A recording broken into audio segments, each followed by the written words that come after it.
หายไวๆเด้อลูกเด้อเจ็บบ่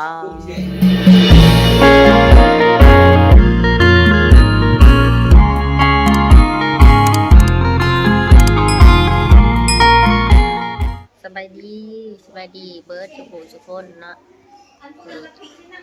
สดาก็อยู่กับลูกอยู่ห้องหมอคือเก่าเนาะทุกคนบ่ทันได้ออกจากห้องหมอเนาะอาการเราก็ดีขึ้นเนาะแต่ว่านอนพักอาการไปอีกเนาะบ่ทันได้ออกจากห้องหมอทุกคน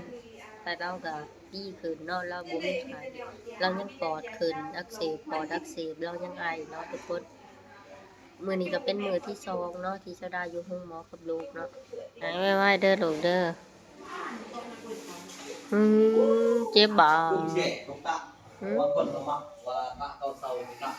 เจ็บบ่ที่แขนเจ้านี่ลูก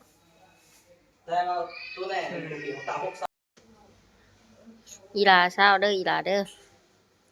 ยินบ่เพิ่นใช้ยาแล้วเพิ่นก็เมื่อยทุกคนเพิ่นนอนพักนี่สาราคิดว่าคือสิได้อยู่เป็นอาทิตย์แหละเนาะกับลูกเนาะเพิ่นเป็นแห้งทุกคนบอกเพิ่นอักเสบเนาะเพิ่นไอบ่ได้หยุดเนาะแต่ว่ามานอนห้องหมอมื้อนี้มื้อที่2ก็คือสิดีขึ้นหลายเติบเนาะทุกคนเพิ่นก็กินข้าวได้น้อยนึงสดาก็โกรธสงสารลูกเนาะบ่ได้หลับได้นอนนำลูกเนาะทุกคนพ่อกับลูกก็บ่มีเนาะบ่มีไผดูแลดีแต่แม่ใหญ่น้องไข่มุกละมานํเนาะทุกคนเราก็ซอยดูแลซอยเนาะเงินค้ำบ่มีก็แม่ใหญ่ไข่มุกเอาให้